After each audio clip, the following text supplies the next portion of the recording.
Varicose వ్యాధితో బాధపడుతున్నారంట. తక్కువ ఖర్చుతో ట్రీట్మెంట్ కావాలి అనుకుంటే ఎవిస్ హాస్పిటల్ని సంప్రదించండి. నమస్తే రమ్మగారు. నమస్తే చెయ్యి. ఏదైనా ఒక మంచి కథ చెప్పండి అండి. పూర్వం అంటే ఒక పల్లెటూరులో ఓ రంగనాథం గారిని ఒక మోతుబరి రైతు ఉండేవాడు. ఆయనకి లేక లేక ఒక సౌందర్యవతి అయిన కుమార్తె ఉందట, లక్ష్మి అమ్మాయి పేరు. ఈయన మంచి బాగా సంపాదించాడు, పిల్ల ఒక్కతే. సరే పిల్లకు 15-16 ఏళ్ళు వచ్చేసరికి చుట్టుపక్కల సంబంధాలు వస్తాయి చూడు. చుట్టుపక్కల ఊళ్ళలో ఉన్న భూస్వాములు, మోతుబర్లు ప్రతి వాళ్ళు మీ పిల్లని మాకివ్వు అని అడగటం మొదలుపెట్టారు. ఇతను వచ్చినప్పుడల్లా ఏమనేవాడంటే, ఏముందండి నాకున్నదేమో ఒక్కతే పిల్ల, మంచి యోగ్యుడైన వరుడికి పిల్లని ఇవ్వాలని నా కోరిక. ఇప్పుడు ఆ కుర్రాడు యోగ్యుడు కాకపోతే ఈ ఆస్తంతా చేతులు పెడితే నా ఎంతలోకి వస్తాయి, 4 ఏళ్లలో అవగొట్టేస్తారు. సొంతంగా సంపాదించుకునే తెలివి, యోగ్యుడైన వాడు, అలాంటి వాడికి పిల్లనివ్వాలని అనుకుంటున్నానని అందరితో చెప్తూ ఉండేవాడు. ఇలా గడవగా ఒకసారి ఒక 3 యువకులు, మేము చాలా యోగ్యులం, మీ పిల్లని చేసుకుని మేము మీ ఆస్తిని పెంచుతాం, మేము చాలా తెలివిగల వాళ్ళం, మంచివాళ్ళం అని అందరితోటి యోగ్యతా పత్రాలు కూడా పుచ్చుకుని, ఈ పిల్లాడు చాలా మంచివాడు, ఈ అబ్బాయి చాలా మంచివాడు అని అలాంటి సర్టిఫికెట్లు తీసుకుని 3 వచ్చారు. వస్తే సరే ఇతను 3 బాగున్నారు, 3 కాస్త చక్కటి వాళ్ళు, చూడడానికి బాగున్నారు, ఆస్తిపాస్తి ఉన్నవాళ్లే, మరి ఎంతో కొంత చదువు ఉంది, చుట్టాల పక్కాల్లో వాళ్ళ వివరాలన్నీ అందరూ సర్టిఫై చేశారు, వీళ్ళ అబ్బాయి మంచివాడు అని. మరి ఇప్పుడు మంచివాడంటే 3 మంచివాళ్ళలో ఒక మంచివాడిని తీయటం ఎలాగా, కష్టం కదా. అయితే ఈయన ఏమన్నాడు, మీ ఆస్తిపాస్తులు, మీ నాన్నగారులు పరువు మర్యాదల మీద ఆధారపడకుండా నెల తిరిగేసరికి 100 రూపాయలు సంపాదించి పట్టుకురండి. ఈ రోజుల్లో అయితే 10 లక్షలు అలా చెప్పాలేమో, 1,00,000 అయినా అని చెప్పాలేమో, మరి పాతకాలం కదా, ఇప్పుడు 60లో కథ కాబట్టి 100 రూపాయలు అని చెప్పారు. 100 చాలా పెద్ద అమౌంట్ అప్పటికి. మనకి ఇప్పుడు ఏమొస్తాయి 100 రూపాయలతో? అది పరిస్థితి. కొన్ని కేజీ పళ్ళు కూడా రావమ్మా. అది పరిస్థితి. అది మన పరిస్థితి. అది 100 సులువు, చిన్న సంచిలో పెట్టే కూరలు మాత్రమే కొనగలుగుతున్నాం మనం. సరే చెప్పాడు. చెప్తే 3 అబ్బాయిలు బయలుదేరారు, తలా ఒకవైపుకి వెళ్ళారు. మొదటివాడు సారంగపాణి, ఆ అబ్బాయి పేరు. ఈ సారంగపాణి ఏం చేశాడు, వెళ్తున్నాడు ఒక ఊళ్ళల్లో నడిచి వెళ్తాడు, డబ్బు సంపాదించడం ఎలా అని ఆలోచిస్తుంటే అతనికి ఒక చెరువు గట్టు మీద పక్కన ఓ ఇంత కొయ్య బొమ్మ దొరికింది. ఊరికి కూర్చుంటే అక్కడ కనపడింది. ఏమిటా అని బొమ్మను తీసి చూశాడు, అదొక దేవతా విగ్రహం. మరి చెరువులో పైనుంచి పుట్టుకొచ్చిందో, ఎవరైనా సామాన్లు ఇల్లు ఖాళీ చేస్తూ అక్కడ పడేశారో తెలియదు, కానీ ఇతను ఆ బొమ్మని శుభ్రంగా చెరువులో తీసుకెళ్ళి బాగా శుభ్రం చేసి చూశాడు. కన్ను ముక్కు బాగుండి మరి అటు ఇటుగా కొంచెం నదీ దేవత విగ్రహాల్లాగా కనపడుతోంది. ఈ అబ్బాయి ఏం చేశాడు, ఆ ఊళ్ళోకి నడిచెళ్ళి, ఊళ్ళో ఒక రావి చెట్టు దగ్గర ఒక పక్కన ఒక చెరువు కూడా, ఆ చెరువు గట్టు మీద ఆ విగ్రహాన్ని పెట్టి ప్రతిష్టలాగా పెట్టేసి, మరి ఆ పక్కనున్న దేవాలయంలోకి వెళ్ళి పసుపు కుంకుమ పట్టుకొచ్చి అమ్మవారి ముఖానికి ఇవి దేవతా విగ్రహాన్ని పసుపు రాసేసి బొట్టు పెట్టి అక్కడ పెట్టాడు. రావి చెట్టు కింద కూర్చున్నాడు. కూర్చుంటే వాళ్ళు వీళ్ళు, బాబు ఎవరినైనా అని ఏదో అడిగితే, నేను మా గురువుగారితో కలిసి దేశాటం చేస్తున్నానండి, గంగామాత విగ్రహం దొరికింది నాకు, ఇదిగోండి ఈ చెరువు గట్టు మీద తెచ్చిపెట్టాను అనగానే ఒకళ్ళు ఇద్దరు చూశారు. అమ్మవారి జీచి కళకళలాడిపోతుంది, చెక్క బొమ్మ. గంగామాత విగ్రహాలు చెక్కల మీద ఉండటం కద్దే కనపడతాయి. ఆ వచ్చిన వాళ్ళు అబ్బో ఎంత బాగుంది అని దండం పెట్టారు. చెరువుకు వచ్చిన వాళ్ళు ఓ బిందెడు నీళ్లు తెచ్చిపోసారు, మళ్ళీ కాస్త పసుపు రాసి బొట్టెట్టారు. మరి ఆటితో పోయేవాళ్ళు టెంకాయ కొట్టారు, ఇటు వచ్చేవాళ్ళు 4 అరటిపళ్ళు తెచ్చిపెట్టారు. వారం తిరిగేసరికి ఈవిడ తీర్థ ప్రజలాగా ఆవిడ దగ్గరికి జనం రావటం మొదలెట్టారు. చెరువు దగ్గరికి వచ్చిన ప్రతి వాళ్ళు ఓ పావలా 10 పైసలు వేయటం మొదలుపెట్టారు. మెల్లిగా అక్కడ హుండీ పెట్టారు. 10 రోజుల్లో ఈయనకి 3 శిష్యులు ఏర్పడ్డారు, ఈ సారంగపాణికి. మరి అతనికే కదా దొరికింది, ఏం పెద్ద మంచి మాటలు అవి చెప్పేవాడు కాదు, దండం పెట్టుకుని కూర్చునేవాడు రావి చెట్టు కింద. వచ్చిన వాళ్ళంతా ఏవో 10 రూపాయి, పావలా 10 పైసలు, 5 పైసలు కానీ అర్ధనా వేయటం మొదలుపెట్టారు. ఒక వారం 10 రోజులు తిరిగేసరికి ఇతను అందులోంచి కొంత డబ్బు తీసి విడిగా పెట్టడం మొదలుపెట్టాడు. గంగామాతకి గుడి కట్టాలి అని ఒక స్లోగన్ మొదలుపెట్టాడు. 3 శిష్యులు దాన్ని బలపరిచారు. 22 డేస్ అయ్యేసరికి పక్కన తీసిపెట్టిన డబ్బులు 100 దాటినాయి. వచ్చేస్తాయి అట్లాగే. అవును. ఎన్ని దేవాలయాలు చూడలే మనం. 26వ రోజుకి అక్కడ హుండీ నిండిద్ది, ఇతని దగ్గర 100 ఉంది. 26వ రోజున ఇతను ఏం చెప్పాడంటే, నేను వెళ్ళొస్తాను నాయన, గురువుగారు స్వప్నాదేశం ఇచ్చారు, నన్ను కాశీ రమ్మన్నారు, అమ్మవారికి గుడి కట్టించే బాధ్యత మీదే. రోజులు ముందుకెళ్ళాక మీలో ఎవరు తపస్సు ఎక్కువ చేస్తే వాళ్ళని గురువుగా భావించి మిగిలిన వాళ్ళిద్దరూ శిష్యరికం చేయండి, ఈ అమ్మకి ఇక్కడే గుడి కట్టండి అని చెప్పి ఆ 100 రూపాయలు పుచ్చుకుని నడిచి వెనక్కి వచ్చేసాడు. 5-6 ఊళ్ళు మారాడు. అతను ఈ ఊరు వాడని ఎవరికీ తెలీదు. పైగా జుట్టు గడ్డము పెరిగిపోయి ఉన్నాయి, ఏదో లేత రంగు బట్టలు వేసుకున్నాడు, కావిగుడ్డల్లాగా ఉన్నాయి. ఇంటికి వెళ్ళాక మంచి ప్యాంటు షర్టు వేసుకుని హెయిర్ కట్ చేసుకుంటే అతను గుర్తు కూడా పట్టలేదు. వెళ్ళిపోయాడు డబ్బులు పుచ్చుకుని. అయిపోయింది. అక్కడి నుంచి ఇందులో రెండో వాడు సుబ్రహ్మణ్యం. ఈ సుబ్రహ్మణ్యము సంపాదించడానికి మార్గాల కోసం తిరుగుతున్నాడు. ఏమీ పని దొరకలా, ఐడియా రాలా. చిన్నపిల్లలు ఆడుకుంటుంటే వాళ్ళ దగ్గర వాళ్ళు ఏదో తింటుంటే నాకు కూడా పెట్టండి అని అట్లా ఆహారం స్వీకారం చేయటం మొదలుపెట్టాడు. 8-10 రోజులు గడిచినాయి. అతను వల్ల కాల. ఇది నా వల్ల కాదు, ఇంటికి వెళ్ళిపోదాం అనుకున్నాడు. 5-6 ఊళ్ళు దాటేశాడు. ఆ ఊరు ఈ ఊరు ఈ ఊరు నడుస్తూ ఓ ఊళ్ళో ఇతను ఇంక వెళ్ళిపోదాం ఇక వెనక్కి, ఇక నేను ముందుకు వెళ్ళను ఈ సంపాదన కోసం అని అనుకుని వెనక్కి తిరిగేసరికల్లా ఏమైంది, కొంత దూరం నడిచి వస్తుంటే చీకటి మాటన ఎవరో మనిషి పరిగెడుతూ ఇతన్ని గుద్దేశాడు. గుద్దేసేసరికల్లా కింద పడ్డాడు. ఇతను అతన్ని లేవదీసే లోపల వెనక నుంచి పెద్ద పెద్ద కేకలు వినపడ్డాయి. పట్టుకోండి పట్టుకోండి, దొంగ దొంగ, వాడు దొంగ అనేసరికల్లా ఇతను గట్టిగా పట్టాడు. అవతల వాడు 2 గుద్దులు గుద్దేశాడు. ఇతన్ని పట్టుకుంటున్న వాడిని కొట్టాడు. కొట్టేసరికల్లా ఈ సుబ్రహ్మణ్యం కొంచెం గట్టివాడే. అతను ఆ దొంగని పెడరక్కలు విరిచి పట్టేసుకున్నాడు. మోకాలతో మోచేత్తో దొరికిన చోటల్లా కొట్టేసి పట్టేశాడు. ఆ అవతల కేకలు పెడుతున్న వాళ్ళకి పట్టుకున్నాను రండి రండి రండి అంటే వీడి దగ్గర ఒక కత్తి కూడా ఉంది. ఈ పరిగెత్తుకొస్తున్నది కత్తి దొంగ దగ్గర. సుబ్రహ్మణ్యంకి ఒక చిన్న గాయం కూడా అయింది. కానీ అతను వదిలిపెట్టల, సాహసి. పట్టుకున్నాడు. వాళ్ళు పరిగెత్తుకుంటూ వచ్చి ఈ గట్టిగా వెనక నుంచి పట్టుకున్నాడుగా, అతన్ని స్వాధీనం చేసుకున్నారు. బాబు ఎవరండి మీరు, ఏ ఊరు మీద, ఈ ఊరు వాళ్ళే లేరే అని కనుక్కున్నారు. ఏదో పై ఊరు, ఏదో పని కోసం ఈ ఊరు వచ్చానని చెప్పాడు. చెప్పేసరికి రండి జమీందార్ గారి దగ్గరికి వెళ్దాం.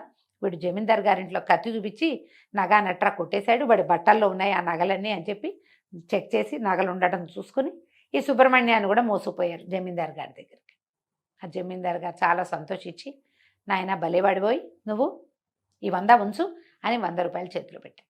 సుబ్రహ్మణ్యం అనుకున్నాడు, ఇవాళ నక్కని దొక్కాను, అదృష్టం కలిసి వచ్చింది, అంతేగా, ఇలాగే కలిసి రావాలి మనకెప్పుడో అని ఆ 100 జేబులో పెట్టుకుని వెనక్కి తిరిగి వచ్చేసాడు.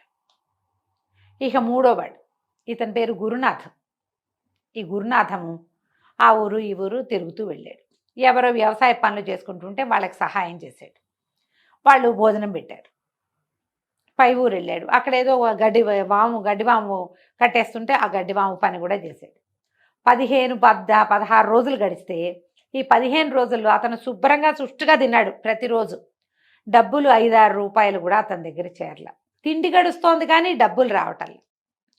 ఇవి ఎట్లా వస్తాయో అతనికి తెలియలే. 15 రోజులు అయిపోయింది. అయితే ఇతను ఒక ఊరు మారుతుంటే ఒక జట్టు ఒక 6-7 మనుషులు కూర్చొని మాట్లాడుకుంటున్నారు. ఏమిటి అని కనుక్కున్నాడు. ఏంటండి అనేసరికి వాళ్ళు అన్నారు, బాబు మేము వంట జట్టు వాళ్ళము, ఇంకొక 2 మనుషులు రావాల్సింది, వాళ్ళు రాకపోతే మా పనులు ఆగిపోతాయి, వాళ్ళ కోసం చూస్తున్నాం, వాళ్ళేమో హ్యాండ్ ఇచ్చి ఇంకో జట్టుతో పోయారు, మనుషులు లేక చస్తున్నాడు ఆయన, పెళ్ళి చాలా పెద్దది, 16 రోజులు అక్కడ పని చేయాలి మేము అనేసరికి ఇతను ఏమిస్తారండి అన్నారు. రోజు కూలీ ఇస్తాం నాయన, భోజనం గడిచిపోతుంది, పెళ్లి భోజనాలు కదా, రోజు కూలీ ఇస్తామంటే నేను పని చేస్తాను, నన్ను తీసుకెళ్ళండి అన్నాడు. తనకి వంట ఏం పెద్దగా రాదు, కానీ పై పని చేయాలి కదా. వంటశాలలో గుండిగలు దించటాలు, కూరలు కలపటాలు, కూరలు తరగటాలు, ఈ వస్తువు ఇక్కడి నుంచి అక్కడికి మోయటం, వడ్డనలు చేయాలా, పైన కర్ర పెత్తనం, వస్తువులకి కాపలా, ఇన్ని పనులు చేస్తే అవుతాయి. ఇతను వాళ్ళ దగ్గర అన్ని రకాల పనులు చేశాడు. ఆ కాలంలో చెరువు నుంచి నీళ్లు తెచ్చుకొని వంటకేసుకోవాలి, లేదా బావి నుంచి తోడాలి. బలశాలు అయితే కానీ ఆ పనులు కుదరవు. సుష్టుగా భోజనం చేయటం, శుభ్రంగా పని చేయటం, ఒళ్ళు దాచుకోకుండా పనిచేసి 100 రూపాయల పైన సంపాదించుకున్నాడు అతను. 16 రోజులు పెళ్ళి కదా, 16వ రోజుకి ఇతని నెల పూర్తయింది. వాళ్ళ దగ్గర 100 రూపాయల పైనే ముట్టినాయి అతనికి. పెళ్లి వాళ్ళు కూడా ఏదో బహుమానం చేశారు, 100కి పైనే వచ్చింది. ఆ డబ్బులు పుచ్చుకుని వెళ్ళాడు. సరే, 3 అబ్బాయిలు ఈ మోతుబరి గారింటికి చేరారు. చేరితే ఆయనకి ముగ్గురు 300 ఇచ్చారు. నాయన ఈ డబ్బులు మీరు ఎట్లా సంపాదించారో చెప్పండి. 3 కథలు విన్నాడు. నిజాయితీగా చెప్పాలిగా. 3 కథలు విన్నాడు ఆయన. విని నేను గురునాథానికి మా అమ్మాయిని ఇస్తాను నాయన అని చెప్పాడు. మొదటివాడు సారంగపాణి కపటి, మోసగాడు. అతను ప్రజల్ని మోసం చేసి డబ్బు సంపాదించే విధానం తెలుసు అతనికి. ఓ విగ్రహం పెట్టి ఏమీ లేనిది చెరువుగట్టున ఊరికే అనాథగా పడున్న ఒక చెక్కబొమ్మని చేసి ఆ ఊరి ప్రజలందరినీ మోసం చేశాడు కదా. వాళ్ళ దైవం అనే ఎమోషన్ మీద ఆడుకున్నాడు.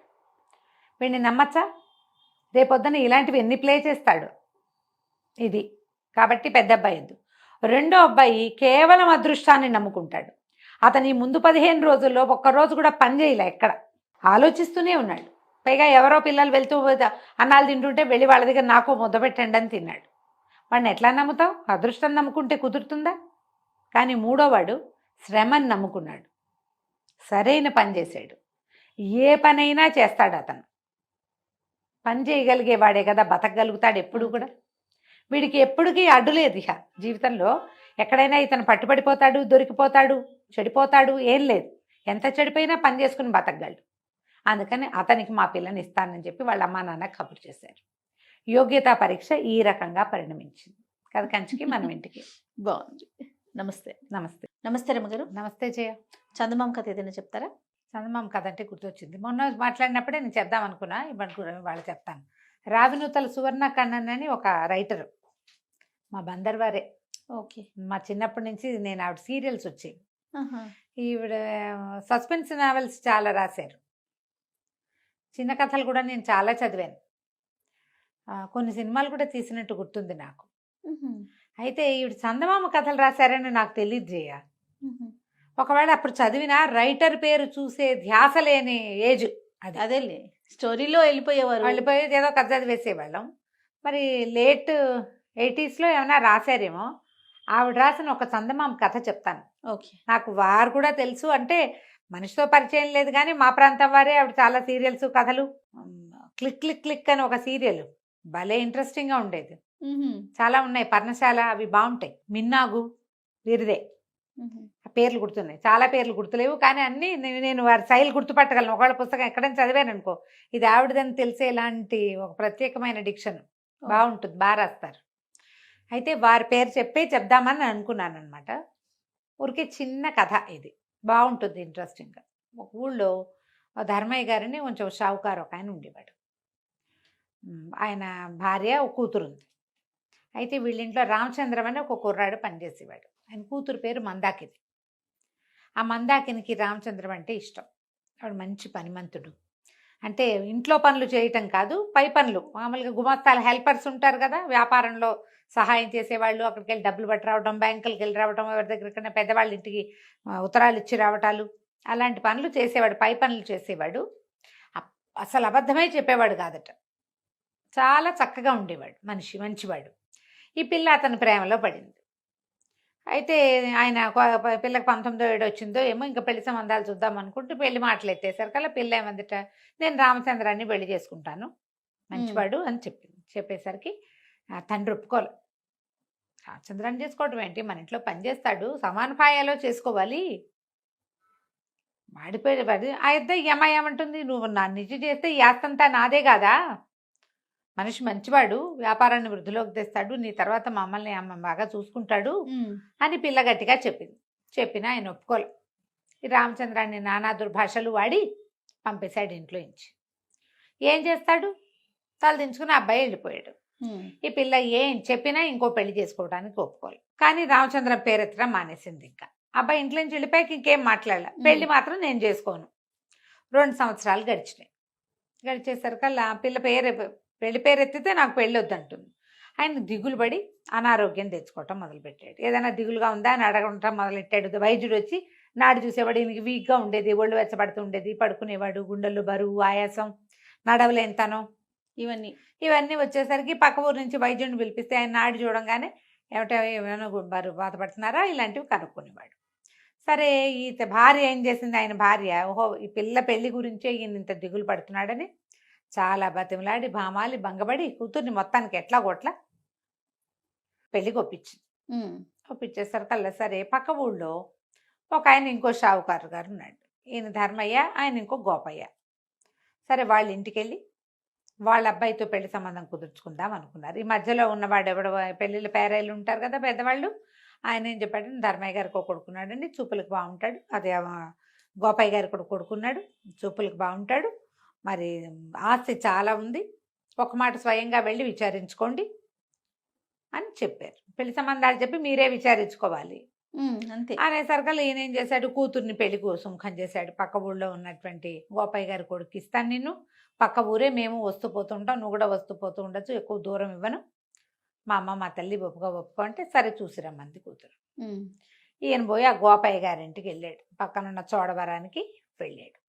వెళ్ళేసరికల్లా ఆ గోపయ్య ఇంట్లోకి వెళ్ళేసరికి గోపయ్య గారింట్లో నుంచి రామచంద్రం బయటకు వచ్చాడు. బయటకు వచ్చేసరికి ఈయన చూసి అతను చూసి ఆశ్చర్యపడి 2 ఏళ్ల నుంచి ఆయన వెతికించాడు కూడా రామచంద్రం కోసం, కూతురు ఏడుస్తోందని. రామచంద్రం ఎక్కడన్నాడో దొరకలా ఆయనకి. ఇప్పుడు 2 ఊళ్ళ అవతల ఉన్న ఆ చోడవరంలో కనిపించాడు. ఒక క్షణం గుండెలు అటక్కమంది, కానీ ఈయనేం మాట్లాడలా. అబ్బాయి అడిగాడు, అమ్మగారు బాగున్నారండి, మందాకిని కులసాగా ఉందా, ఆ పొలం బాగా పండిందా, ఈ ధాన్యం బాగా వచ్చిందా, కుక్కలు పిల్లులు ఎలకలు వాళ్ళ ఇంట్లో ఉన్న వాటి అన్నిటి గురించి, వ్యాపారంలో పనిచేసే వాళ్ళు ఈయనకు ఉన్నారు కదా, ఇంట్లో ఇంకా గుమస్తాలు వాళ్ళు వీళ్ళు ఉంటారు, అందరు మంచి చెడు కనుక్కున్నాడు. ఏంటంటే చిక్కిపోయారు, మీకు ఒంట్లో బాగోలేదా, ఇలా కనుక్కున్నాడు. కుశలం కనుక్కున్నాక గోపయ్య గారు బయటకు వచ్చాడు. ఇద్దరు కలిసి మాట్లాడుకున్నారు, మీకెంత ఉంది మాకెంత ఉంది అన్నీ చెప్పుకున్నాక ఈయన పెళ్లి కొడుకు కోసం చూస్తున్నాడు. మరి పిల్లాడిని చూడాలి కదా. ఈయన అన్నాడు రామచంద్రంతో గోపయ్య గారు, ఒరే వెళ్ళి అబ్బాయి గారిని పిలుచుకురాను, ఆయన అబ్బాయి వెళ్ళి పెళ్లి వాళ్ళు వచ్చారని చెప్పంటే ఈ రామచంద్రము ఏదో సవరిస్తూ కాగితాలు అవి, ఆయన రాడండి పిలిచిన అన్నాడు. ఎందుకు రారు, పెళ్లి వాళ్ళు వచ్చారని చెప్పు, ఆయన కన్ను మలిపి వెళ్ళిపో అని చెప్తున్నాడు అనమాట. అదే వెళ్ళటల్లా, వెళ్ళకుండా అబ్బాయి లేదండి, ఒకవేళ ఆయన వస్తానన్నా మంజువాణమ్మ గారు రానివ్వదు అన్నాడు. అనగానే ఈయన ఆశ్చర్యపోయాడు. మంజువాణి ఎవరు అని అడిగాడు ధర్మయ్య గారు. అడిగేసరికల్లా ఈ కుర్రాడు అన్నాడు, రామచంద్ర అని చెప్పాడు, అదేనండి నీలవేణమ్మ గారి కూతురండి, మా అబ్బాయి గారు ఏదో పానీయం పుచ్చుకుని అతిగా ఎక్కడో రోడ్డు మీద పడిపోతే అది వాళ్ళ ఇంటి ఎదురుగుండా పడిపోయాడు, వాళ్ళేమో లోపల తీసుకుపోయి సఫర్యలు చేశారు, అప్పటి నుంచి అక్కడే ఉంటున్నారు ఎక్కువగా, నీలవేణమ్మేమో మా కాబోయే అల్లుడని ప్రచారం చేస్తోంది అని. ఎక్కడో వాళ్ళ ఇల్లు అని అడిగాడు. అదేనండి కొంచెం అవతలగా సానివాడు ఉంది కదండి, అందులోనేనండి అన్నాడు. అనగానే ఇంకేముంది, ఈయన ధైర్యమని లేచి ఉంచున్నాడు. ఏమిటయ్యా సానివాడిలో ఉంటాడా నీ కొడుకు, రోజస్తమానం అక్కడే ఉంటాడు, అదే ఆయన అవతను పెళ్లి చేసుకోబోతున్నాడని ప్రచారం కూడా ఉంటే ఆ పిల్లాడికి మా పిల్లని ఇవ్వాలా అని లేచి బయలుదేరి. లేచేసరికల్లా ఈ గోపయ్య గారు ఒళ్ళు మండిపోయింది. ఇంత ఎత్తున లేచాడు. లేచి ఇవి నీ రామచంద్రం మెడ పట్టుకుని బయటికి చూశాడు. దుర్మార్గుడా, వచ్చిన సంబంధం చెడగొట్టావు నువ్వు నీ మాటలతోటి, నీ వల్ల సంబంధం చెడిపోయింది, కనుగిలుపుతున్నా అర్థం చేసుకోవు, పిచ్చి వెధవి నువ్వు, పనిచేసేవాడికి ఆ మాత్రం తెలివితేటలు ఉండద్దు, పెళ్ళైతే రేపొద్దున అబ్బాయి వాడేసరి అవుతాడు, ఏమిటవుతాడు అయితే అవుతాడు లేకపోతే లేదు అని ఒక తోపు తోశాడు. తోయంగానే ఈ ధర్మయ్య గారు వాకిట్లోనే నుంచున్నాడు. బయటికి వెళ్ళాడు కానీ వాకిట్లో నుంచుని గభాలన రామచంద్రాన్ని పుచ్చుకున్నాడు చేతులతోటి. పర్వాలేదులేండి, మీ అబ్బాయికి మా అమ్మాయిని ఇవ్వం, నేను ఇంకా అల్లుడు కోసం వెతకను కూడా అక్కర్లేదు, ఇప్పుడు బంగారు కొండ అబద్ధాలు ఆడు, మా అమ్మాయి చెప్తూనే ఉంది మంచివాడు నాన్న సత్యంగా ఉంటాడు అని, నేను వినలేదు, అక్కడికి 1 ఏడాది వెతికాను నాకు దొరకలేదు, ఇవాళ దొరికాడు, మీ ఇంటికే వచ్చాను నేను పెళ్లి కొడుకు కోసం, మీ అబ్బాయి కాకపోతే ఇంకో పెళ్లి కొడుకు నాకు ఇక్కడ దొరికాడు, పద రామచంద్రం ఇంటికి వెళ్దాం, మా అమ్మాయిని పెళ్లి చేసుకుందు కానీ మా వ్యాపారం అది ధర్మంగా చూసుకుందు కానీ నువ్వే అని ఆ రామచంద్రం చేయిపుచ్చుకుని బండెక్కించుకుని తీసుకుపోయాడు ఇంటికి. అటు ప్రాణం పోయినా వాడు అబద్ధం చెప్పట్లా. అబద్ధం చెప్పని వాడు ఎప్పుడు సత్యంగా ధర్మంగా ఉండేవాడితోటి ఏ ప్రాబ్లమూ ఉండదు. అంతే కదా, వాడితో వచ్చే ప్రాబ్లమ్స్ ఏవో వాడు పడతాడు తర్వాత. ప్రధానంగా మనకు అదే కావాలి కదా. అవునండి, మనం ఎంత అబద్ధాలు చెప్పినా మన అల్లుళ్ళు ధర్మంగా ఉండాలని కోరుకోం, మనం ఖచ్చితంగా కోరుకుంటాం కదా. తీసుకుపోయాడు, చక్కగా మందాకి నుంచి పెళ్లి చేశాడు, వ్యాపారాన్ని వాళ్ళకే అప్పచెప్పి కులాసాగా కాశీ రామేశ్వరం అవి తిరుగుతూ సంతోషంగా ఉన్నాడు. కథ కంచికి మనం ఇంటికి. చాలా బాగుందండి. నమస్తే రమ్మగారు. నమస్తే జయ. మంచి స్టోరీ చెప్తారా? చందమామ కథ చెప్తాం. పూర్వం ఒక గ్రామంలో ఒక గురువు గారు ఉండేవారట. ఆయనకి బోళ్ళంత మంది శిష్యులు ఉండేవాళ్ళు. ఒకడు చాలా ముఖ్య శిష్యుడుగా చాలా ఇదిగా గురువు గారి దగ్గర చాలా శ్రద్ధగా చదువుకున్నాడు. మంచి మంత్రశాస్త్రం అవి కూడా చదువుకున్నాడు అబ్బాయి. అయితే ఏమైంది, ఓసారి గురువుగారు ఏదో గ్రామాంతరం వెళ్ళారు. గురువుగారి భార్య అప్పుడు నొప్పులు పడుతుంది, ఆవిడకి సంతానం అప్పటిదాకా సంతానం లేదు గురువుగారికి. మన కుర్రాడు ఈ శిష్యుడు అమ్మగారికి కాపలా ఉన్నాడు. మరి ఎవరినో మంత్రసాన్యులను కేకేసుకొచ్చాడు. అమ్మగారికి ఒంట్లో బాగుండలేదని చుట్టుపక్కల 2-3 ఏళ్ళ వాళ్ళని సహాయానికి పిలిచాడు. సరే, తనేమో వాకిలి గుమ్మం దగ్గర ఉన్నాడు. ఏదైనా అవసరపడితే పలకాలి కదా మనం గబుక్కున, అందుకని అక్కడక్కడే తిరుగుతూ ఉన్నాడు. అయితే ఏమైందట, సరిగ్గా ఈ పిల్లవాడు పిల్లో పుట్టబోతున్నారు. ఒక ఆయన వచ్చాడు లోపలికి, ఈ తలుపు తోసుకొచ్చాడు. ఈ శిష్యుడిని తప్పించుకుని పురిటి గదిలోకి వెళ్ళబోతున్నాడు. తీరా చూస్తే శిష్యుడు ఏదో మంత్రం పునశ్చరణ చేసుకుంటూ తలకాయ ఎత్తి చూడును కదా, అది బ్రహ్మదేవుడు. వచ్చిన ఆయన లోపలికి వెళ్ళాలన్నాడు. లోపలికి వెళ్ళాలి, బ్రహ్మదేవుడు చూడలేదు ఇంకా, ఇతను తెలుసుకోవాలి, కానీ తర్వాత తెలిసిందనమాట. లోపలికి వెళ్ళాలంటే లోపలికి వెళ్ళటం ఏమిటి, పురుడవుతోంది లోపల, అమ్మగారు నొప్పులు పడుతున్నారు, నువ్వు అట్టా వెళ్ళడానికి వీలేదని నాకు తెలుసు. ఆ పుట్టబోయే బిడ్డకి తలరాత రాయడానికి వెళ్తున్నా, అది భూమి మీద పడేసరికి రాస్తట ఆయన మన పక్కన నుంచుని. రాయటానికి వెళ్తాంటే అప్పుడు ఈ మంత్ర పునశ్చరణ వల్ల అతనికి తెలిసింది ఈయన బ్రహ్మదేవుడు అని. అలాగా ఏం రాత్రి రాయిపోతున్నారండి అన్నాడు. ఏం రాత్రి రాయిపోతాను, ఏదో వాడి మొహం చూస్తే రాస్తాను అనేసరికల్లా కాదు కాదు నాకు చెప్పండి అని అడిగాడు. ఇంతకీ ఏం పిల్ల పుట్టబోతుంది, మగపిల్లాడే పుట్టబోతున్నాడు అంటే ఏం రాస్తారు, వాడి మొహాన్ని ఏముంది, వాడికి ఆ జీవుడికి ఏముంది అంటే, ఏముంది బాగానే ఉంటాడు, వాడి జీవితాంతం, వాడికి రోజు వాడి దగ్గర ఎప్పుడు ఒక మూట బియ్యం ఒక ఆవు మాత్రమే ఉంటాయి, అదే వాడి గతి అని చెప్పాడు ఆయన. పికమొహం వేశాడు. అయ్యో, గురువుగారికి మగపిల్లాడి పుడతాడు, సంతోషంగా ఉంది, లేక లేక కలుగుతున్న సంతానం. ఒక మూట ఒక ఆవేనా పిల్లాడికి వాడి జీవితంలో సంపాదన, ఇంకేం ఉండదన్నాడు ఆయన. లోపలికి వెళ్ళిపోయాడు. ఈయన లోపలికి వెళ్ళి ఆయన బయటకు వచ్చేసరికల్లా పిల్లాడు పుట్టాడన్నారు. రాత రాసేసి అదృశ్య రూపంలో వెళ్ళిపోయాడు. ఈయన అదృశ్యంగానే ఉన్నాడు, ఈ కుర్రాడికే కనిపించాడు. ఈయనకి ఏం చెప్పాడంటే, ఈ విషయం నువ్వెవరికి చెప్పకూడదు. మరి అంతేగా, సీక్రెట్ కదా. సీక్రెట్ కదా, బ్రహ్మరాత ఎప్పుడు సీక్రెటే కదా. మళ్ళా 3 సంవత్సరాలు గడిచినాయి, 3 ఏళ్ళు అయ్యేసరికల్లా గురువుగారి భార్య మళ్ళీ నొప్పులు పడుతుంది. మళ్ళీ సేమ్ శిష్యుడే ఉన్నాడు వాకిట్లో. గురువుగారు కూడా ఉన్నారు కానీ ఆయన ఇక్కడ లేరు, ఊళ్ళోనే ఉన్నారు. కానీ మళ్ళీ బ్రహ్మదేవుడు గారు వచ్చాడు. శిష్యుడు అడిగాడు, అయ్యా ఈసారి ఏం పిల్లండి అని. ఈసారి ఆడపిల్ల పుడుతుంది అంటే, ఈ పిల్ల అయినా సజావుగా ఉండదంటే, ఎంత ఉండకేమి లక్షణమైన పిల్ల, రోజు పెళ్లి సంబంధం వస్తుంది కానీ దీనికి పెళ్లి కాదు, రోజుకో పెళ్లి సంబంధం వస్తుంది అన్నాడు. శిష్యుడు చేష్టలు దక్కి నుంచున్నాడు. బ్రహ్మదేవుడు లోపలికి వెళ్ళాడు, రాత రాశాడు, ఆడపిల్ల పుట్టింది, అయిపోయింది. చాలా బాధగా ఉండేది అబ్బాయికి. ఇంకో 2-3 ఏళ్ళు నడిపిల్లలు అంతంతా ఎదిగాక చంటి పిల్లని ఎత్తుకుని తిరిగేవాడు. పిల్లాడు 4 ఏళ్ళవాడు 5-6 ఏళ్ళవాడు అయ్యాక ఇతను వెళ్ళిపోయాడు ఇంటికి. కానీ ఎప్పుడూ అతనికి గురువుగారి మీదే ఉండేది. ఆ మాటలు ఎవ్వరికీ చెప్పకూడదు, గురువుగారికి కూడా చెప్పకూడదు కదా. ఉన్నాడు. కొంతకాలానికి ఇతను పెద్దవాడయ్యాడు, వివాహం అయింది, పిల్లలు పుట్టారు. పిల్లల వివాహాలు చేసే సమయానికి ఇతనికి అనిపించింది, ఆడపిల్లకి పెళ్లి చేసేసరికి, అమ్మో గురువుగారు అమ్మాయికి పెళ్ళయిందో లేదో, ఆ పిల్లాడు ఎట్టా ఉన్నాడో అని గురువుగారు ఆనుపాను తీసాడు. కనుక్కుంటే గురువుగారు పరంపదించారు, అమ్మగారు కూడా వెళ్ళిపోయారు. పిల్లాడికి పెళ్ళయింది, పిల్లకి ఇంకా పెళ్లి కాలేదు, ఉన్నారు అని తేలేసరికల్లా సరే ఇతను ఏం చేశాడు, సంసారం అంతా మేనల్లుడికి వాళ్ళకి అప్పచెప్పాడు. మేనల్లుడికి కూతుర్నిచ్చి, ఇల్లు వాకిలి చూసుకోరా, నేను మా గురువుగారిని చూసొస్తాను, ఇంత చదువుకున్నాం, ఇంత సంపాదించుకున్నాం, ఇదంతా గురువుగారి వల్లేను, వాళ్ళని చూసొస్తానని బోల్డంతా ప్రయాణం చేసి, అప్పట్లో పక్క ఊళ్ళు వెనక ఊళ్ళు కాదు కదా, ప్రయాణం చేసి గురువుగారింటికి చేరాడు. అయితే వాకిట్లో చక్కగా కామధేను వల్లే ఉంది ఒక ఆవు దూడ. లోపలికి వెళ్తే ఇల్లేమో అయ్యవార్ల నట్టిల్లే ఉంది, ఓ బియ్య బస్తా మాత్రం ఉంది వాళ్ళ దగ్గర. అక్కడి నుంచి పిల్ల చక్కగా ఉంది, చూడ చక్కటి పిల్ల, బంగారు బొమ్మల్లే ఉంది. గురు అమ్మగారు కూడా బాగుండేది, ఆవిడ పోలికే వచ్చి పిల్ల చిలకల్లే ఉంది. రోజు ఒక పెళ్లి సంబంధం వస్తే ఎప్పటికీ పెళ్ళి అవ్వదు. పిల్లాడికి పెళ్ళయింది, ఆ వదిన గారు ప్రతిరోజు పెళ్లి సంబంధం వస్తుంది, ఈ పిల్లకి పెళ్ళెప్పుడు కుదురుతో, దీని పేడెప్పుడు విరగడవుతుందని వదిన గారు తెగ తిట్టిపోసి రాల్చిపోస్తుంది ఆ పిల్లని, తిట్టిపోసి. వీడికి ఏం సంపాదించినా వీళ్ళకి ఆవు ఉంటుంది, మూట ఉంటుంది, ఇంక ఎంతకంటే రూపాయి రాదు. ఆయన ఏం చెప్పాడో అదే జరుగుతుంది. అమ్మ బ్రహ్మరాత భలే గట్టిగా రాసావు తాత నువ్వు అని అనుకుని పలకరించి, అబ్బాయి గుర్తుపట్టేవిట్రా అంటే, నేను ఫలానా నీ చిన్నప్పుడు ఇక్కడ ఉండేవాడిని అంటే, నువ్వు తెలియపోవటం ఏమిటి అన్నయ్య, రా అని పిల్లాడు ఆసక్తిగా కుర్రాడు ఈయన్ని పిలిచాడు. ఉండు మా ఇంట్లో అని, నీకు పెద్దగా ఏమి పెట్టలేము, నా బతికిద్దగే ఉందంటే, ఏం పర్వాలేదు నాయన, మజ్జిగ ఉంది, అన్నం పచ్చడి వేసుకుని మజ్జిగ అన్నం తిన్నాడు. ఉన్నాక ఏం చేసినా ఇంతకంటే రావటం లేదు నాకు అని చెప్పాడు.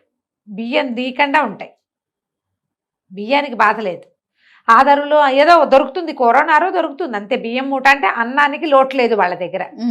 అక్కడి నుంచి తను ఏమన్నాడు, పాప ఒక మంచి ఆలోచన చెప్తారా, నేను చెప్పినట్టు చేస్తావా అన్నాడు. నువ్వు చెప్పినట్టు చేస్తానన్నయ్యా చెప్పమన్నాడు. మరి రేపొద్దున మన దగ్గర ఉన్న బియ్యం అన్నీ సంతర్పణ చేసి ఊళ్ళందరికీ భోజనాలు పెట్టేసి ఇంకేముంది తర్వాత బియ్యము అన్నాడు, అవే వస్తాయి. ఆవు ఉంది కదా, ఆవును అమ్మేసి ఇంట్లోకి బట్టలు కొనుక్కొచ్చేసి ఈ ఆవుని బియ్య బస్తాని ఉండనివ్వద్దు. మనకి ఎట్టా వస్తుంది, నీవు చెప్తున్నావు కదా నీకెప్పుడు ఆవు ఉంటుంది బియ్యం ఉంటాయని. ఆవు బియ్యం ఖర్చు పెట్టేస్తే వస్తాయో రావో చూద్దాం, అంతగా రాకపోతే నేను కొని పెడతా. బాగా ఆలోచించుకున్నాడు ఇతను. వద్దన్నాడు, అమ్మో నేను చేయలేను, నా ధైర్యం చాలటలేదే, పెళ్ళాన్ని తిట్టిపోస్తుంది అన్నాడు. ఏం పర్వాలా, నీకు ఇస్తాగా నేను డబ్బులు, చేసి చూద్దాం, ఏం చేస్తారో చూద్దాం అని చెప్పాడు. చెప్పేసరికల్లా సరే బాగానే ఉంది. మర్నాడు 3వ రోజు చుట్టుపక్కల బ్రాహ్మణ్యం అందరికీ చెప్పాడు, కుర్రాడు వెళ్ళి మా ఇంట్లో భోజనాలు పెడతాం, సంతర్పణ చేస్తున్నామని. ఊళ్ళో వాళ్ళు కూడా ఎవరైనా వచ్చి తినేసేయచ్చు. బియ్య బస్తాదుగా బియ్య బస్తాడు వండేసేసి ఏవో చిత్రాన్నాలు చేశారు, అందరినీ పిలిచారు, పెట్టేశారు, అయిపోయినాయి బియ్యం. అక్కడి నుంచి అన్నయ్య గారి సలహా ప్రకారం ఆవును సంతకు తీసుకెళ్ళి ఆవు దూడ 2 పట్టుకెళ్ళిపోయాడు, సంతలో అమ్మేసేసాడు.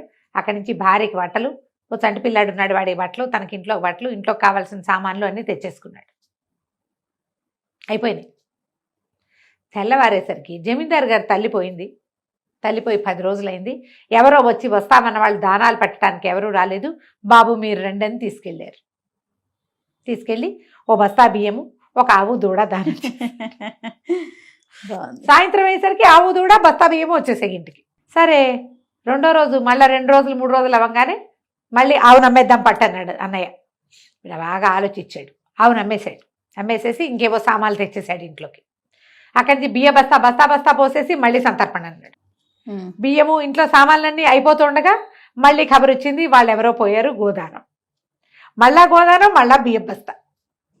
ఇదే కంటిన్యూ కొన్నాళ్ళు ఇట్ అయింది. తర్వాత అయినా సరే వీళ్ళు బియ్యం ఖర్చు పెట్టేస్తారు, బియ్యం కూడా అమ్మేసేస్తారు, ఆవుని అమ్మేసేస్తారు, డబ్బులు చేసేసుకుంటున్నారు. ఏవో ఒకటి కొనేస్తారు, బంగారాలు టింగారాలు కొనేస్తారు. బియ్య బస్తా ఉండాలి, ఆవు ఉండాలి. వాడి శాస్త్రం, వాడి మొహాన్ని రాసున్నది ఏమిటి, బియ్య బస్తా ఆవు. బాగుంది. ఇట్లా ఇట్లా గడుస్తుండగా ఒకరోజు ఏమైంది, తర్వాత ఎవరు మరణించలే, ఊళ్ళో ఎక్కడా మరణాలు లేవు. కానీ సడన్గా వీళ్ళ వాకిట్లో ఓ బియ్య బస్తా పెట్టుంది, ఒక ఆవు కట్టేసింది. 4 రోజులు చూసి వీళ్ళు బస్తా వాడేశారు, ఆవును వాడేశారు. మళ్ళీ 5వ రోజున మళ్ళీ ఒక ఆవు వచ్చింది, ఓ బియ్య బస్తా వచ్చింది.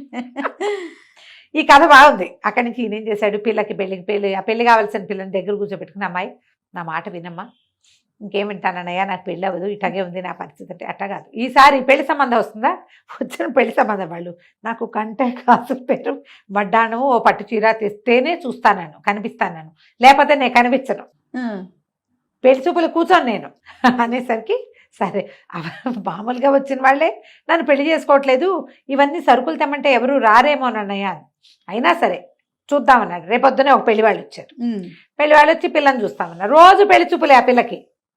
అమ్మాయి నేను చచ్చిన పెళ్లి చూపులు కూర్చోను, కంటే కాసుల పేరు వడ్డాణము, మరి ఓ పట్టు చీర తెచ్చిస్తేనే పెళ్లి చూపులు కూర్చుంటుంది. పెళ్లి వాళ్ళు తెల్లబోయారు, ఇది ఎక్కడ గోల్, పెళ్లి చూపులకే వెళ్ళిపోయారు. కానీ సాయంత్రానికి ఒక పెద్ద మనిషి వచ్చాడు. ఆయన ఒక కంటే కాసుల పేరు వడ్డాణం పట్టు చీర తెచ్చి, ఊహించగలమా ఇలా జరుగుతాయని? అస్సలు. కంటే కాసుల పేరు లోపల పెట్టుకుంది వదిన గారు. పిల్ల చక్కగా పట్టు చీర ధరించి ఆ పెద్ద మనిషికి వచ్చి కనిపించింది. రోజు ఆయనే వస్తున్నాడు. కంటే కాసుల పేరు వడ్డానో పట్టు చీర పట్టుకురావాలి, పిల్లని చూసి వెళ్ళాలి. వదిన గారు ప్రతిరోజు వచ్చే వస్తువులను చూసుకుని, మరి బంగారం అంతంత అమృతుంటే ఎవరు కాదంటారు, కొత్త కొత్త బంగారు వస్తువులు రోజు వస్తువులు లోపల పెట్టుకుని రోజు తెస్తున్నాడు అతను. 9 రోజులు వచ్చాడు. 10వ రోజు ఈయన, అయ్యా నేను వచ్చిన పని అయిపోయింది, నీ సంసారం బాగుంది, ఆవుని బస్తాని మాత్రం ఉండేవద్దు నువ్వు, ఏ రోజు ఆ రోజు లేదా 2-3 రోజులు సమయం చూసుకుని చేసేసి అదే డబ్బు అయిపోతుంది, మళ్ళీ అవి నీకు వస్తాయి, ఏం పర్వాలా, సరేనా అని చెప్పి, అమ్మాయి ఇదే కంటిన్యూ చేయి, నువ్వు పెళ్ళవకపోతే అదే పోతుంది, హాయిగా ఉంటావు కనీసం నువ్వు అని చెప్పేసి చెల్లెలకి చెప్పేసి బయలుదేరాడు. ఈయన బయలుదేరింది ఏం టైము, పొద్దున్నే వాళ్ళు ఒక పడవ దాటాలి. ఆయన అది తెల్లవారి 5:30-6 గంటలకల్లా పడవ తీస్తారు. అక్కడికి వెళ్ళాలంటే ఈయన 2 గంటలకు బయలుదేరాలి, బ్రాహ్మీ ముహూర్తంలో బయలుదేరాలి.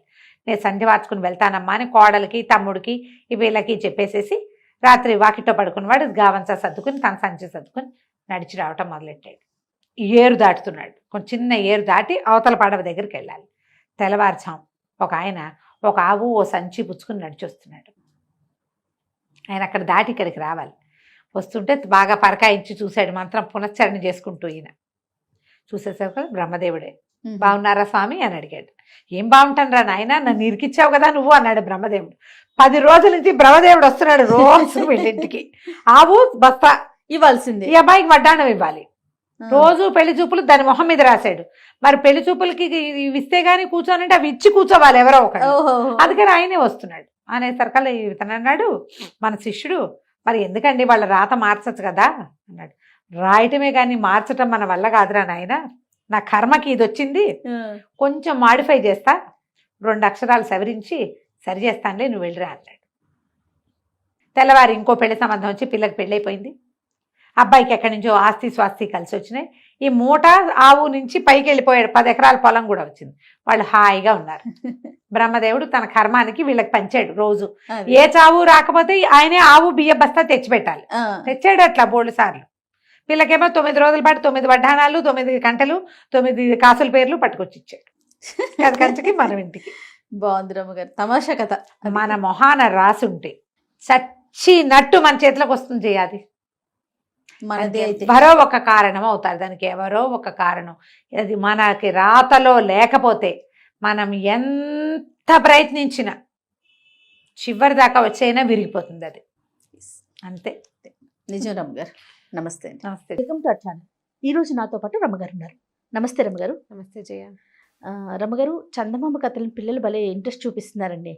కింద మనకి కామెంట్స్ కూడా చాలా బాగున్నాయి. ఇంకా ఇలాంటివి ఎక్కువ చెప్పించండి, ఎక్కువ మాట్లాడండి రమ్మగారితో అనేసి అడుగుతున్నారు. సో మరి ఈ రోజు ఒక చందమామ కథ, కొంచెం పెద్ద కథ చెప్తా. ఓకే. ఒక కుంతల దేశం, ఎంతసేపు కుంతల దేశం పేరుస్తుంటుంది. ఆ పేరు అంటే విదర్భ దేశం చెప్దాం ఈసారి. పేరు మార్చుకోవచ్చు, మన ఇష్టం కదా. విదర్భ రాజకుమారుడు చంద్రసేనుడు.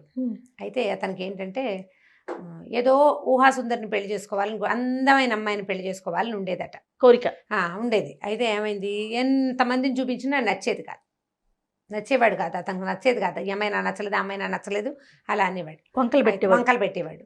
అయితే కొంతకాలం తర్వాత వాళ్ళ నాన్న ఏం చేశాడంటే రకరకాల దేశాల నుంచి బోళ్ళంతమంది అందగత్తెల పటాలని అన్నీ తెప్పించి ఒక చుట్టింట్లో, అంటే గుండ్రంగా ఉండే ఇంట్లో అంటిపించి అతను పుట్టినరోజు నాడు సాయంకాలం, అబ్బాయి చుట్టింట్లో నీకు ఆసక్తికరమైన విషయం ఉంది, పైకి వెళ్ళి చూసి నీకేం కావాలో చెప్పమన్నాడు. అయితే అన్ని పటాలు వెళ్ళాడు ఈ అబ్బాయి. పైకి వెళ్తే బోళ్ళంతమంది అందగత్తెల అమ్మాయిలు, రాజకుమార్తె ఫలానా రాజకుమార్తె ఫలానా రాజకుమార్తె అని రాసింది. అందరినీ చూస్తుంటే ఒక ఫోటోకి, ఒక చిత్రపటానికి కర్టెన్ వేస్తుంది, ముసుగేసేసారు. మామూలుగా మన వ్యక్తులకు ఎలా ఉంటుందంటే ఓపెన్గా ఉండే విషయం కంటే మూసుండే విషయం మీద మహా ఆసక్తిగా ఉంటుంది. ఈ కుర్రాడు ఏం చేశాడు, ఈ చుట్టుపక్కల ఉన్న అమ్మాయిలందరూ బాగున్నారు, వీళ్ళతో సరిపెట్టుకోకుండా ఈ మూసున్న దాంట్లో ఏముందో చూద్దామని ఆ కర్టెన్ లాగాడు. అక్కడ ఉన్న అమ్మాయిని చూసరికి ఆయన భలే నచ్చింది, ఎంత బాగుందో, భలే అందంగా ఉంది. ఉండేసరికల్లా ఏం చేశాడు, ఆ పటం తీసుకొచ్చి, నాన్నగారు ఈ అమ్మాయి నాకు నచ్చిందండి అంటే ఆయన తెల్లబోయాడు. ఇదేమిట్రా, దీన్ని ముసుగేసాం కదా, ముసుగేసిన పటం ఎందుకు చూసావు నువ్వు, ముసుగేస్తే ఇది వద్దని అర్థం.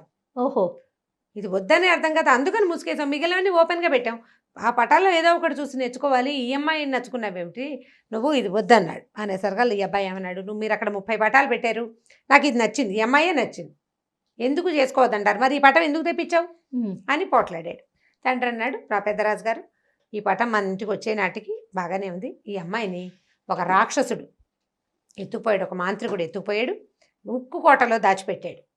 ఈ అమ్మాయి అక్కడి నుంచి బయటికి రాదు, వాడు చాలామందిని ఇట్లాగే తీసుకెళ్ళిపోయాడు. మన దగ్గరికి వచ్చాక వాళ్ళ దగ్గర నుంచి కబురు వచ్చింది, రాజకుమార్తెని ఉక్కు కోటలో బంధించాడు అని, కాబట్టి ఇది లాభం లేదు, ఈ అమ్మాయి కుదరదంటే ఈ అబ్బాయి ఏమన్నాడు, ఉక్కు కోటలో ఉంటేడు, బంగారపు కోటలో ఉంటేడు, నేను వెళ్ళి తెచ్చుకుంటా, నాకు ఆ అమ్మాయి నచ్చింది, నాకు నేను రాజకుమారుని, నాకు నచ్చిన దాన్ని తెచ్చుకోలేకపోతే ఎందుకు ఈ రాచరికం వేస్ట్, నేను రాజుగారి అబ్బాయి కదా, ఏదో లేమేనైతే నేను అబ్బాయి నా వల్ల కాదని ఊరుకుంటాను, నేను రాజకుమారుని, నాకు బోళ్ళంత శౌర్యం ప్రతాపం అవి ఇవి బోళ్ళని ఉన్నాయి, ఇవన్నిటి ప్రకారము నేను వెళ్ళి తెచ్చుకోవాల్సిందే, తప్పిస్తే ఇప్పుడు అలాగే చేస్తాము, ఒక అమ్మాయి కోసం యుద్ధం చేసి అమ్మాయిని తెచ్చుకుంటున్నాం, మామూలుగా అలా చేస్తారు, ఇప్పుడు నేను ఎందుకు మాంత్రికుడితో యుద్ధం చేయకూడదు అని అన్నాడు. వాళ్ళ నాన్న అన్నాడు, ఒరే మనుషులతో యుద్ధం వేరు, మాంత్రికులతో యుద్ధం వేరు, ఇది కష్టమైన సంగతి, వద్దని తల్లి తండ్రి ఎన్ని విధాల బతిమలాడినా ఒప్పుకోలే. ఒప్పుకోలే అబ్బాయి, ఒప్పుకోలే. నేను వెళ్తాను, వెళ్ళాల్సిందేనన్నాడు. ఇక వాళ్ళకి విసుగు పుట్టి ఒక మంచి గుర్రం, ఓ పనివాడిని తోడిచ్చి వెళ్ళిన పిల్లని వెతుక్కోమన్నారు. వెతుక్కోమంటే వీరు అలా వెళ్తుంటే చాలా కాలం వెళ్ళాడు. ఆ ఉక్కు కోట అనే పదార్థం ఎక్కడుందో తెలియదు, దాని ఆనుపాను తెలియదు. మాంత్రికుడు ఎత్తుపోయాడు, ఉక్కు కోటలో పెట్టాడు పదమే అందరికీ తెలుసు. ఇలా కొన్ని అడవులు అవి దాటాడు. దాటిన తర్వాత ఏమైంది, ఒక అతను కనిపించాడు. కనిపించేసరికల్లా సరే నువ్వెవరు ఏమిటి అంటే, నేను ఉక్కు కోట కోసం వెతుకుతున్నాను అని చెప్పాడు. చెప్పి నువ్వెవరంటే, నా పేరు పొడుగు, నేను ఎంత పొడుగైనా ఎదగలను అన్నాడు. వచ్చినవాడు ఏమిటి పొడుగా అలా ఎలా ఎదుగుతామంటే, ఇదిగో అని ఇలా పొడుగ్గా సాగిపోయేటవాడు. ఇంత పొడుగైపోయాడు.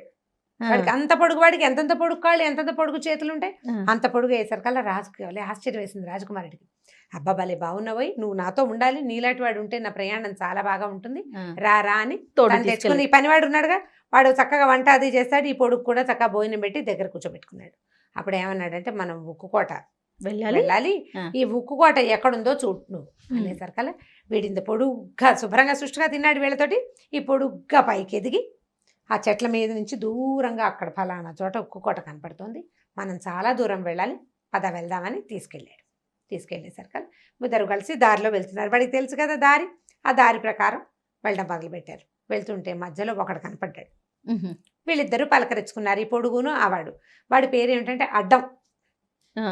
అడ్డం అంట. అయితే అడ్డం అంటే, నువ్వేంటి ఇలా లావుగా అవుతావా, నువ్వేమవుతావు, అడ్డంగా నుంచుంటావా అని అడిగితే, కాదు నేను అడ్డంగా పెరుగుతానని వాడు అని గాలి లోపలికి పీల్చుకుని నోరు మూసేసుకున్నాడు. ఆ గాలి ఎలా ఎక్స్పాండ్ అయిందంటే ఇలా పెరగడం మొదలుపెట్టాడు అడ్డంగా. వాడు ఇంత అడ్డం, ఎంత అడ్డం అంటే వాడు పెరిగిన వాడి శరీరానికి చూసుకుని వీళ్ళిద్దరూ చెరో పక్కకి పరిగెత్తారు, లేకపోతే వాడి కింద పడి నలిగిపోవాల్సిందే, అంత అడ్డం పెరిగిపోగలడు, వాడి దగ్గర ఆ శక్తి ఉంది.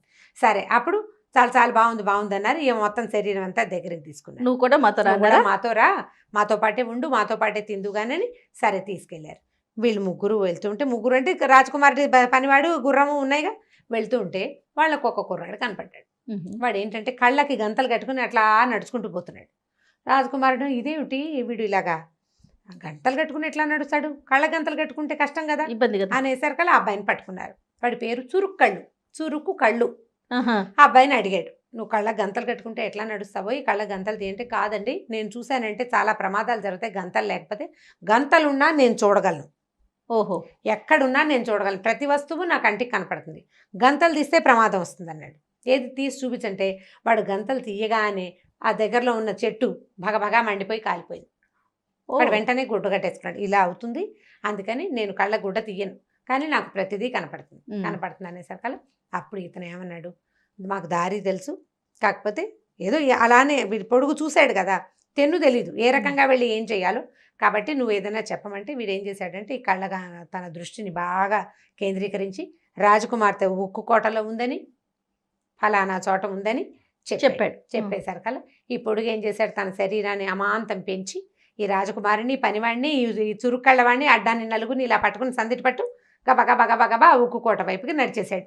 ఇంత పొడుగాటి వాడు పెద్ద పెద్ద అంగలు వేసుకుంటూ వెళ్తాడు కదా, అక్కడికి వెళ్ళారు. వెళ్ళేసరికల్లా ఏమైంది, బయట బోల్డ్ అన్ని రాతి గుర్రాలు, రాతి మనుషులు, అసలు ఎంతమంది ఉన్నారో అన్ని రాతితోనే, అన్నీ రాతివే.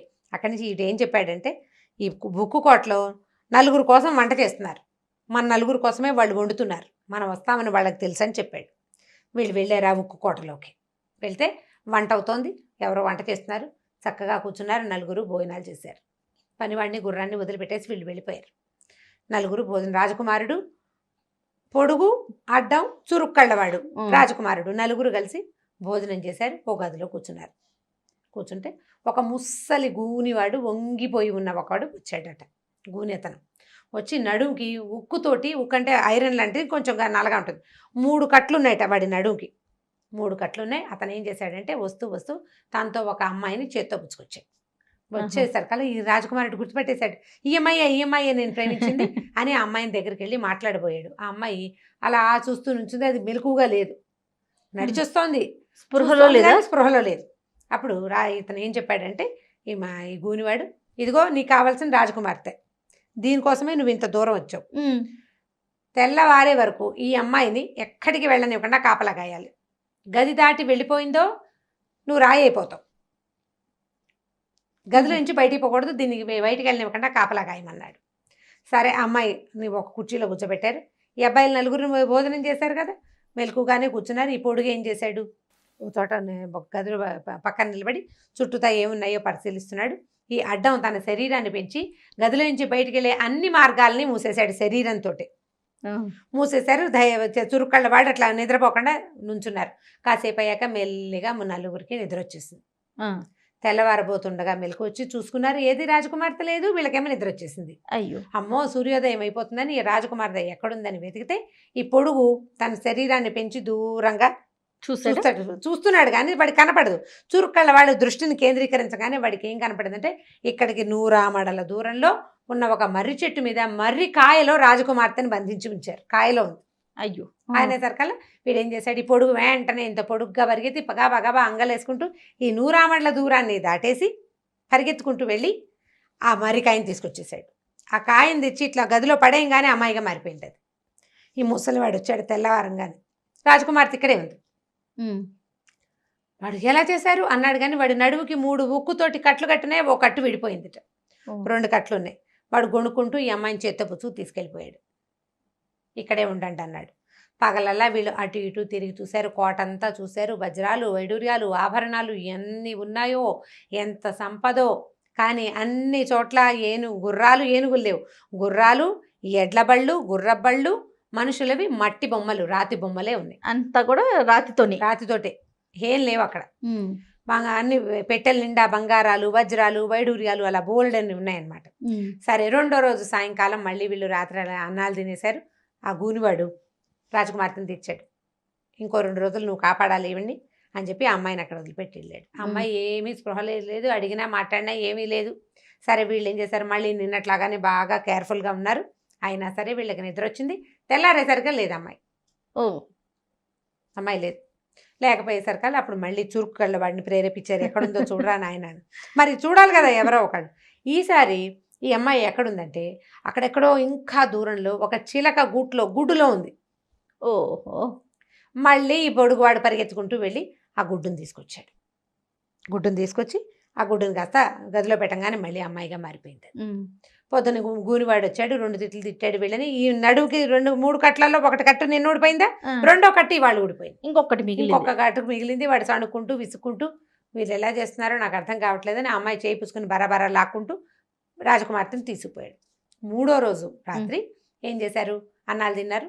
ఈ రాజకుమార్తె వచ్చి నుంచునుంది వీళ్ళ దగ్గర. ఒక మంచం మీద పడుకోబెట్టారు. అమ్మాయిని మెలకుగానే చూస్తూనే ఉంది. వీళ్ళు చూస్తూ నిద్రపోయారు. సూర్యోదయానికి కొద్దిసేపు ముందే వీళ్ళకి మెలకు వచ్చింది. చూసుకున్నారు, అమ్మాయి లేదు, మాయమైపోయింది. ఇప్పుడు ఈసారి చూస్తే ఎలా కనపడిందంటే వాళ్ళకి ఒక సరోవరంలో నిండా నీళ్లు ఉన్నాయి. ఆ సరోవరంలో అడుగున ఒక ముత్యపు చెప్పు ఉంది. ఆ చిప్పలో ఒక ఉంగరం ఉంది. ఉంగరంలో ఉంది రాజకుమారి, ఉంగరంలో ఉన్న ముత్యంలో. ఓహో. ఇప్పుడు ఏం చేశారు వీళ్ళు కాస్త, అంటే మరి అక్కడ సరోవరం లోపల ఎక్కడుందో కనపడుతోంది. సరే వీళ్ళిద్దరు పొడుగు అడ్డం ఇద్దరు పరిగెత్తారు. ఈసారి అడ్డం ఏం చేశాడంటే శరీరాన్ని పెంచి సరోవరంలో ఉన్న నీళ్ళన్నీ తాగేసేట, మొత్తం నీళ్లు తాగేయంగానే సరోవరం ఖాళీ అయిపోయింది. వీడు గబగబా ఆ ముత్యాన్ని లోపల ఉన్న ఉంగరాన్ని తీసాడు. ఉంగరాన్ని తీసేసరికి ఈ లోపల ఏమైంది, మెల్లిగా సూర్యుడు వచ్చేసాడు. ఈ ముసలివాడు గది దగ్గరకు వచ్చేస్తుండేసరికల్లా వీడు ఏం చేశాడంటే ఎక్కడో ఉన్నారు అక్కడి నుంచి గురి చూసి ఆ ఉంగరాన్ని డామని గదిలో పడేలాగా కిటికీలోంచి విసిరేసాడు. వాడు లోపలికి వచ్చేసరికల్లా ఈ ఉంగరం వచ్చి నేల మీద పడింది. ఇది కాస్త అమ్మాయిగా మారిపోయింది. మారిపోగానే స్పృహ వచ్చేసింది అమ్మాయికి. వెంటనే ఈ ముసలివాడు నడువుకి 3వ కట్టు ఉంది కదా, అది 3వ ఉక్కు కట్టు విరిగిపోగానే వాడు ఒక కాకిలాగా మారిపోయి కీ బ్యామని కావమని పిచ్చిగా అరుచుకుంటూ ఈ కిటికీలోంచి బయటకు వెళ్ళిపోయాడు. ఓహో. బయటకు వెళ్ళిపోయేసరికి అప్పటిదాకా ఉక్కుగా ఉన్న కోటంతా సినిమాలలాగా మారిపోవటం మొదలుపెట్టింది. అక్కడి నుంచి ఈ అమ్మాయి అడిగింది, మీరు ఎవరు, ఏమిటి, నన్ను ఇక్కడి నుంచి కాపాడారు, వీడు రాక్షసుడు నన్ను ఎత్తుకొచ్చేసాడు. ఇప్పుడు ఆ మాంత్రికుడు ఏంటంటే మాంత్రికుడు కాకి అయిపోయాడు కదా. అక్కడి నుంచి ఈ చురుక్కళ్ళవాడు పొడుగు అడ్డం కూడా వచ్చేసారు ఇక్కడికి. వచ్చిన తర్వాత వీళ్ళు చూసుకున్నారు, ఆ మొత్తం కోట నిండా ఉన్న అన్ని రాతి మనుషులు, అన్ని మట్టి మనుషులు, మట్టి విగ్రహాలు మనుషులుగా గుర్రబళ్ళుగా మారిపోయారు. వాళ్ళంతా ఇక్కడికి వచ్చి ఈ రకంగా ఉండిపోయారు.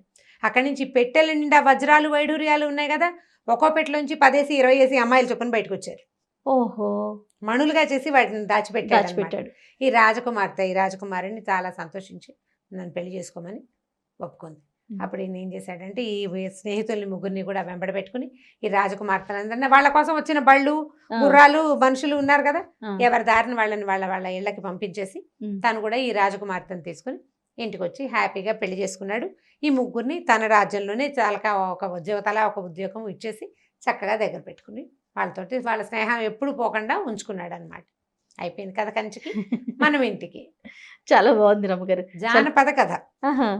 ఓకే, ఊహకి అందకుండా ఆ, పిల్లల కంటే మనం చెప్పేయచ్చు కానీ అదే. ఆలోచిస్తే సాధ్యమా అనిపిస్తోంది. అంటే సాధ్యం కానివే కదా కథలు కథలు. అదే అదే మనం అలాంటి కథలు మనం చూడలేదా? సూపర్ హిట్ అయిపోయింది కదా, ఎక్కడో పడిన పిల్లాడు ఇక్కడ తేలేడు. జానపద కథలు అలాగే కదా ఉంటాయి. ఇలా విపరీతంగా ఇప్పుడు కథ అంటే మీకు రియల్ గా జరిగే దాని మీద అంత ఆసక్తి ఉండదు కదా, విపరీతంగా ఉండేదే ఆసక్తికరంగా ఉంటుంది. జరగచ్చు, జరుగుండొచ్చు. అదే. బాగుంది రమ్మగారు. ఇంకొక వీడియోలో మళ్ళీ కలుద్దామండి. తప్పకుండా చేయం. ఈ వీడియో కనుక మీకు నచ్చినట్లయితే లైక్ చేయండి, షేర్ చేయండి. మరిన్ని వీడియోస్ కోసం మా ఛానల్ని సబ్స్క్రైబ్ చేసుకోండి.